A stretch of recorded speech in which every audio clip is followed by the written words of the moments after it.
Hey YouTube, what's up? It's Scarecrow Kaiser. Today I'm going to be doing a updated deck profile on my Victor Nova Grappler deck.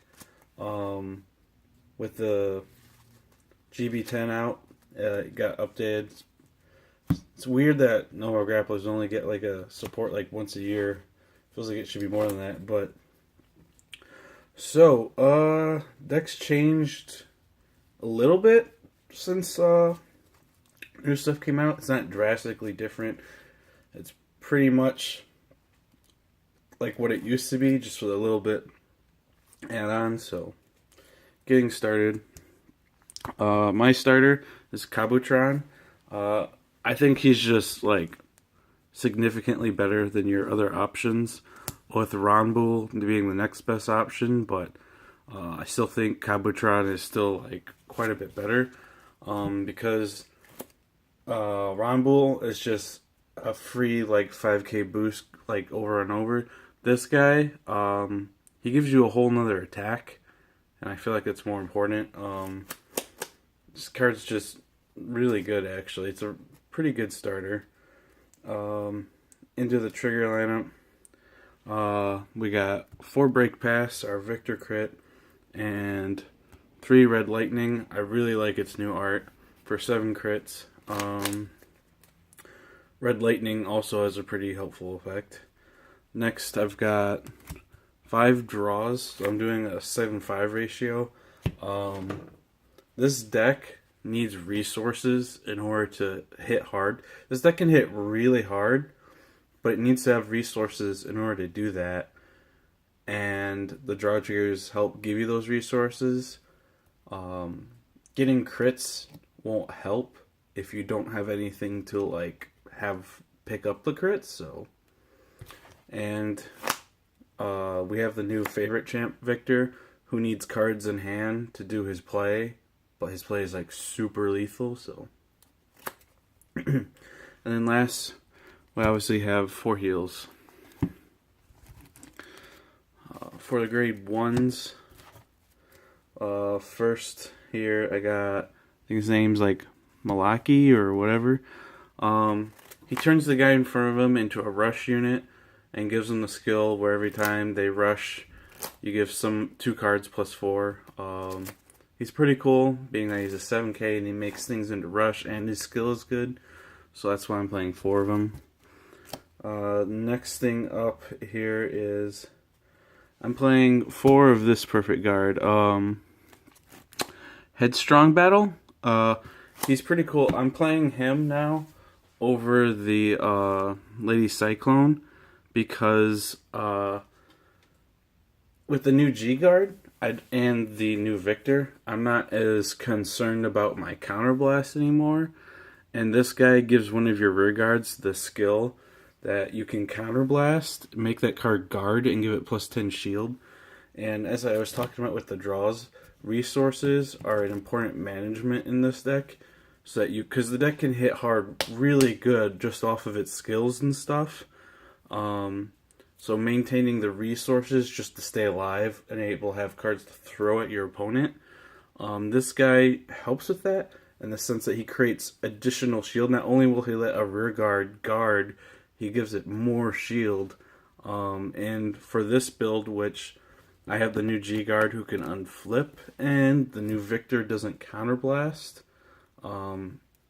I found it very valuable so far. Next, I play 4 Stride Fodder, and my last grade one, I'm only playing 13, is Kumar. And that's how you say his name? This card is a beast, no pun intended there. He's a rush card where every time he rushes, he gains a skill that when he attacks, he gets plus 5. So every time you restand him, he gains an additional copy of that skill. So the first time he's restood and he attacks, he'll get plus 5. When he restands a second time and attacks, he'll get plus 10. If he restands a third time and attacks, he'll get plus 5, plus 5, plus 5. So he'll get 15. So the more times this card restands, like the more it pumps, and it can be pretty monstrous.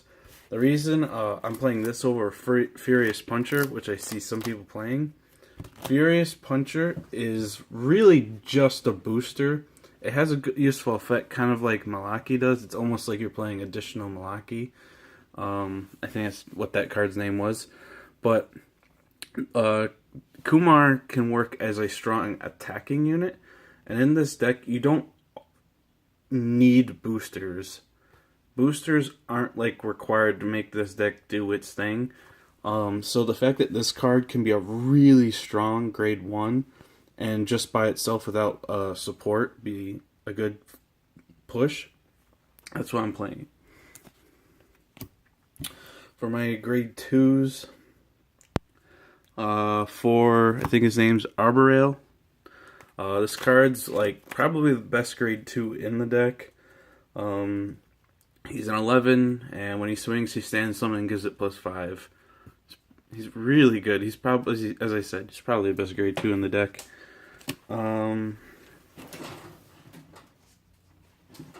Next, for a new edition, we've got our 4 Extreme Battler Severed Temper. He's kind of like an upgraded version of Sazanda, but he has Rush.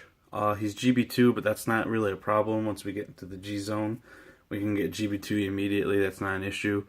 But he has the same skill as Sazanda. He pumps every time he restands. And he has another skill of if you drive check grade 3s, you can kill things in the front row that are weaker than him. So he's like Sazanda, but he kills things. So, and he's got Rush, which matters because of the new Victor. So he's pretty good. And my last grade 2 spot, I'm playing a total of 12 grade 2s, is for Cool Hank. I wasn't sure that this card was going to be in the deck anymore, but he's still like really valuable. This deck needs to, like, the best way I've found to play this deck is to have as many like restanding cards as you can. I often actually probably prefer to have an Arboreal and a Cool Hank for rear guards than I do to have like an Arboreal and a Severed Temper. Just more attacks, the better.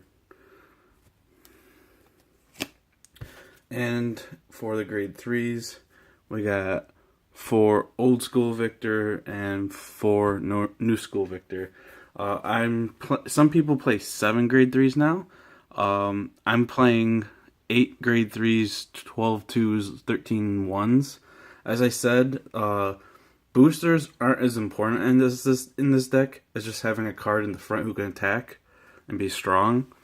And grade 3s will let me fulfill the cost of riding, striding, and they make for like good rear guards. Very often in this deck you're going to throw down your grade 3s to attack with them. So I found it a little bit more important to have one less grade 3 or one less grade 1, so I can have the 8 grade 3s and more grade 2s, so I can also rush early. And that's it for the main deck. For my G zone, I play 4 Meteor Kaiser Victor. He is my first stride now. He gives me GB2 immediately without having the counterblast, and he flips 2 cards face up, which will speed us toward our favorite champ Victor faster. But yeah, this card is almost always my first stride now. I see no reason not to. Next, I got 4 Vic Plasma. He's still like a really good card in this deck. When you have no other resources but him just to fight by himself, he's probably your best option to stride into. And he's a good like option based on certain matchups, like when you're playing against like Link Joker or maybe like Kagero, certain matchups he's the better option to go into. So he's still a pretty strong card. Then we've got one of our favorite champ Victor. You do not need to play more than one of this card. I've heard some people say, well, I play 2 just in case. What the hell are you talking about? If you're worried that, based on your matchup, that you might have to stride him more than once, you're not playing this deck correctly. You should probably have been striding Vic Plasma instead of him. When you stride favorite champ Victor, you're striding him because you plan to end it that game. You shouldn't take the risk of him not working out.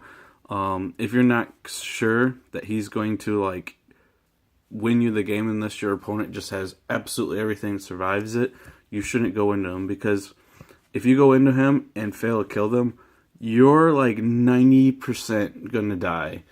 It'd be really surprising if you favorite champ and they don't die, and then you survive. That's really unlikely. You're probably going to die if you go in them and don't kill them, so we really only need one. It's a waste of G-Zone space to play more than one. Next, we got one Tribute.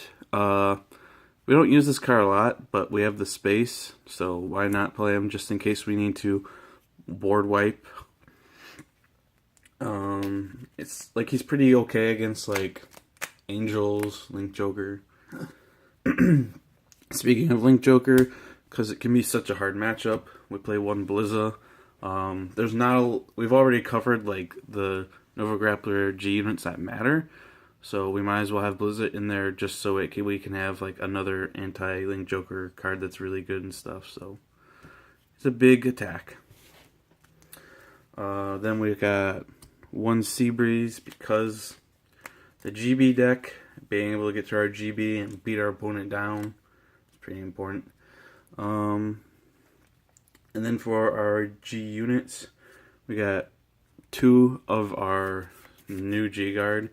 This card can be difficult to use, I'm not gonna lie, because you have to have all face down damage and or no soul in order to get the extra shield and the counter charge and soul charge skills off.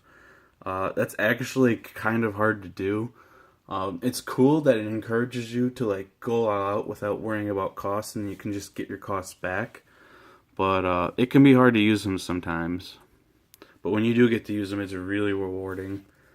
Then I play one Blue Prison, just one. It's not a fantastic card, but it's easier to actually get this card's 5k shield than it is to get any boost out of the other guy. And then last, we play one Screw You, because it's an easy 25 shield versus how the others can be more difficult, and it's just good for situations. So yeah, that's it for this deck profile. Thank you for watching.